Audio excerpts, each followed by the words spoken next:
The following is a presentation of CBS Sports Colorado.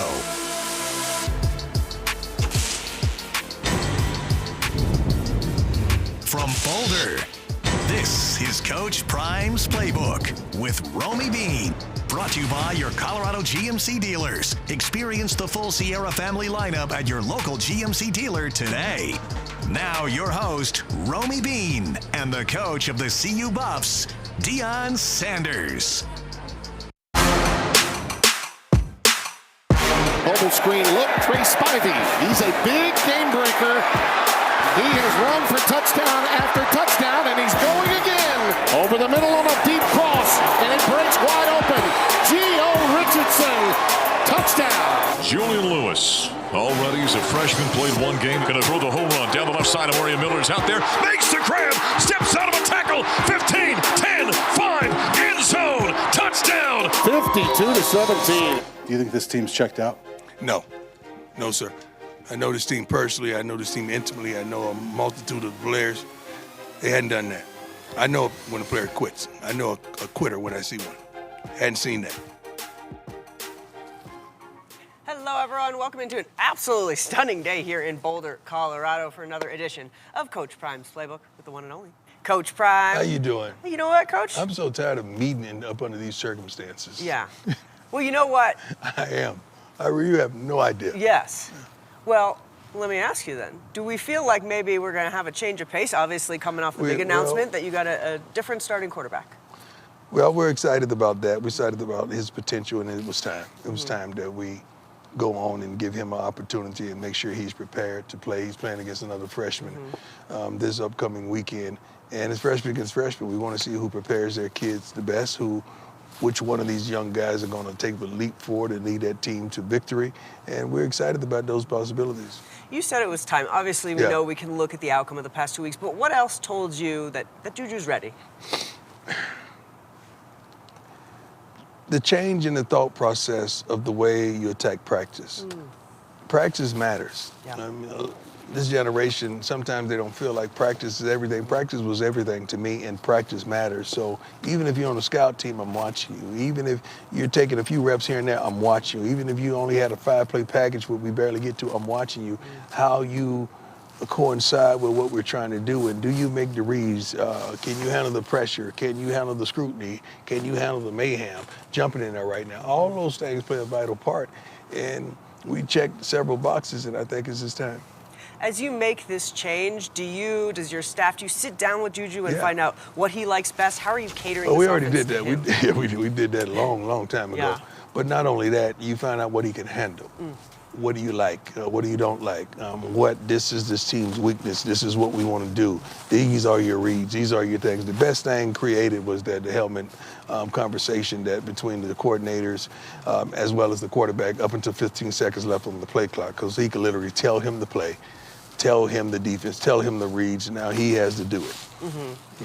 One thing that I think we've kind of seen throughout the season, and we've seen in videos that Bucky's posted, is you pushing JuJu to be more vocal. Right. Well, like we saw that on Saturday. Have you seen that growth? I'm seeing it. Yeah. I'm seeing it.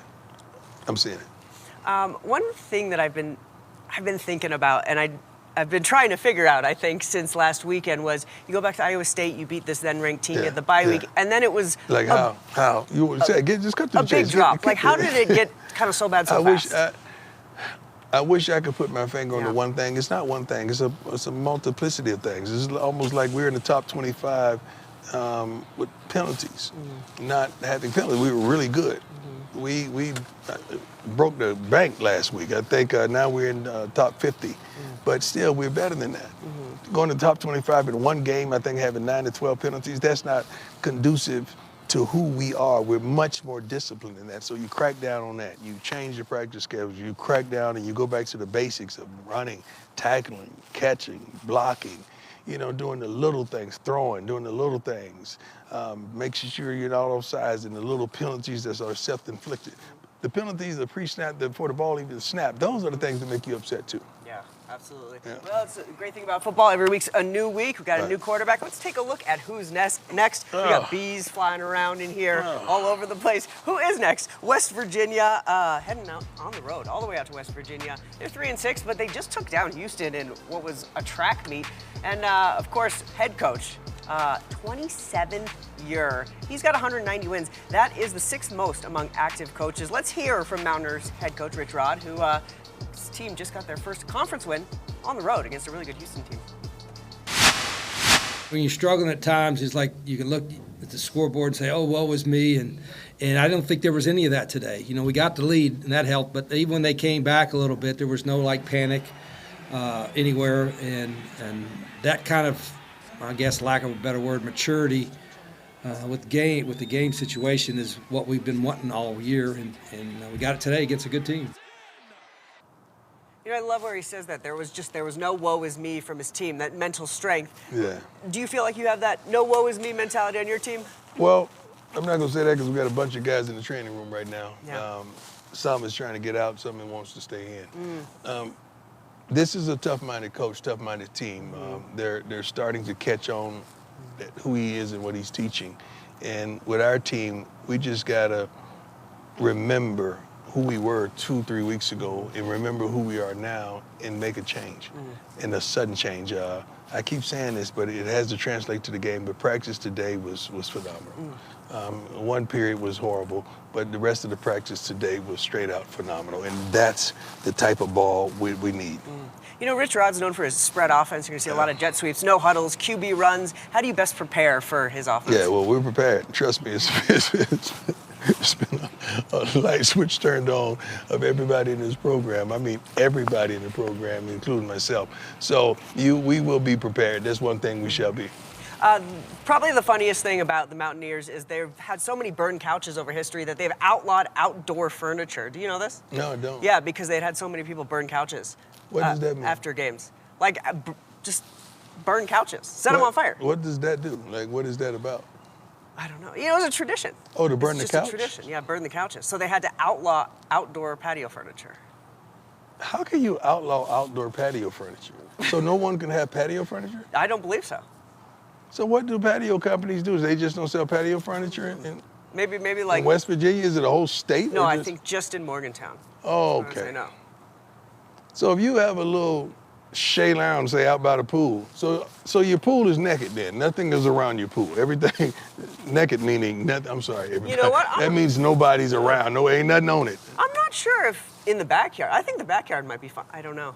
Backyard might be fine. You said patio furniture. That's part of patio. Yeah, I was kind of patio. I was thinking of the front. You know what? I'm You not. don't have a patio in the front. Who has a patio in the front? Well, I don't know. I didn't know a lot of people were running into backyards, but maybe they are. I'm going to have to look into this and do a little bit more research. Let's take a break. We got a lot more coming up in today's show. We're going to head inside the kitchen. We'll see if I can handle the heat. Chef Carl. Big chef. Then we got that lobster roll. We'll just talk about that. Who's Next? Brought to you by your Colorado GMC dealers. Experience the full Sierra family lineup at your local GMC dealer today. Clothing for CBS Sports Romi Bean is provided by Garbarini in Cherry Creek North, celebrating our 40th anniversary in Denver, located at 3rd and Fillmore. This is Coach Prime's Playbook. Welcome back into Coach Prime's Playbook, and we are so thrilled today. We've got the heart of the operation. I think the most important man in this building, Chef Carl Solomon, kind enough to sit down with us. Coach Prime talks about, or should I say, stand up with us. Coach Prime talks about all the time how you have just changed the game here for these student athletes. What for you are the most important tenets of feeding these young athletes? Well, thank you so much. You know, we have a really important role here, and I take my job really seriously, and I'm honored to be in this position.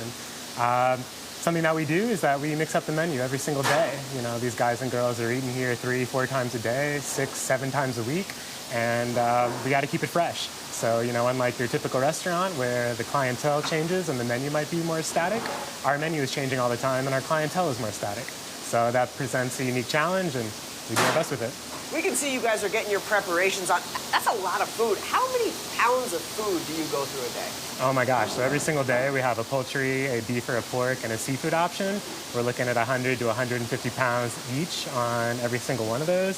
If we're doing chicken wings, we're doing 460 pounds. 120 pounds of broccoli, 150 pounds of potatoes, 200 pounds of rice. That's every single day. Wow, and are you curating the menu every day? Every single day. What's your favorite thing to put on the menu? Oh man, we've been doing a lot of Southern food lately, and that really hits home for me. I'm from Texas. We're doing a Southwest beef chili today. We do gumbo, we do etouffee, we do po' boys. I love that kind of stuff. What does it mean to know that you're such an important cog in the wheel of every one of these athletic programs? You are fueling these kids so that they can perform their best. Yeah, it's an honor. I'm a big sports guy, you know, in my own right, and to have a job where I get to fuse my culinary passion with an athletics passion and get to be connected to a wonderful program like this, it's really awesome. How have things changed since Coach Prime arrived? Everything's changed. You know, so thankful to him. He's really given us a big spotlight, and that allows us to flex a little bit more and, you know, have a little more fun with it. So we try to take full advantage of that. We buy really high quality ingredients. We buy locally, seasonally. Those are tenets of the operation. When you go home, are you still cooking, or are you like, no, I can't look at it? A little bit of both. Some days I have something I want to, you know, play around with or try out at home, but I think a lot of days, you know, we're doing takeout and leftovers at home. After culinary school, what was your dream? I mean, did you ever think you'd be here cooking at University of Colorado? No, like I said, you know, pairing this up with athletics is really unique. Private sector restaurants really don't have this vibe at all, and that's been my whole career up until now. So to be in a situation like this where we get to have that relationship with the athletes and, you know, think about food in a performance nutrition way, it's really cool. What are you most proud of? Your staff with the products you put together? Oh man, staff. You definitely hit it right off the bat. It's probably my 7th or 8th professional kitchen in my career, and, you know, staffing is always something that's getting worked on, needing work, and I'm so thankful we have a pretty consistent crew, very little turnover, and these guys are awesome. You know, I'm getting the spotlight now, but I couldn't do it without all these guys. You deserve the spotlight. I'll tell you, I've had the pleasure of having some of this delicious food. I feel like I'm eating in like a 5-star restaurant. You ever get feedback from the players, from the coaches? Yeah, I mean, that's, like I said in the beginning, you know, we need that feedback. They're eating here every single day, multiple times a day. Would you go to your favorite restaurant 3 times a day? You know, you wouldn't. Maybe you would, I don't know. But we thrive on the feedback. We put out a QR code, we let them send in menu recommendations. We're talking to them every single day, so feedback's huge. Oh, I absolutely love it. Well, Chef, this has been such a treat. We'll let you get back to work. We see you got a lot going before all the line comes in, but yes, ma'am. Thank you for taking the time. Thank you. Really appreciate it. The heart of the operation, Chef Carl. We got to take a break. Get to know. Brought to you by College Invest. Back to school today. College before you know it. College Invest's 529 savings accounts make saving easy. Visit collegeinvest.org. Time now for the final whistle. Brought to you by Delta Dental of Colorado. Protect your smile power with Delta Dental. DeltaDentalCO.com. This is Coach Prime's Playbook. Welcome back into Coach Prime's Playbook here in beautiful Boulder, Colorado. And I know the outcome of the game, Coach, wasn't great, but it was Halloween, and we did see some good characters. Did you see the fake Andy Reid in the crowd? I think I did, but by that time I was so upset. Yeah. I was mad at him too. Okay, that's fair. There's great fake Andy Reid impersonators. Did get us thinking though, like, who's your favorite head coach you've ever had? There's a bunch of them. I'd probably go with Coach Mickey Andrews from Florida State. Okay. That's my guy. What? And Dave Capel, my youth coach, he's my guy also. So I love, Zim was my guy. I mean, I start smiling when I talk about them because they had so much impact on my life. Yeah. What kind of resonated with you from what you learned from them that you put into your coaching Consistency, accountability, work ethic, love, respect for the game.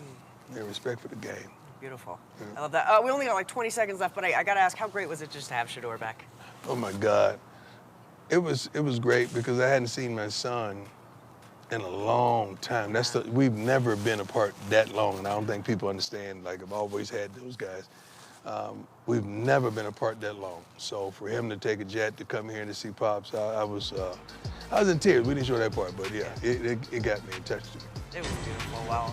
We were glad to see him out here. Guys, we'll see you in West Virginia. That's it for today. This has been Coach Prime's Playbook with Romi Bean.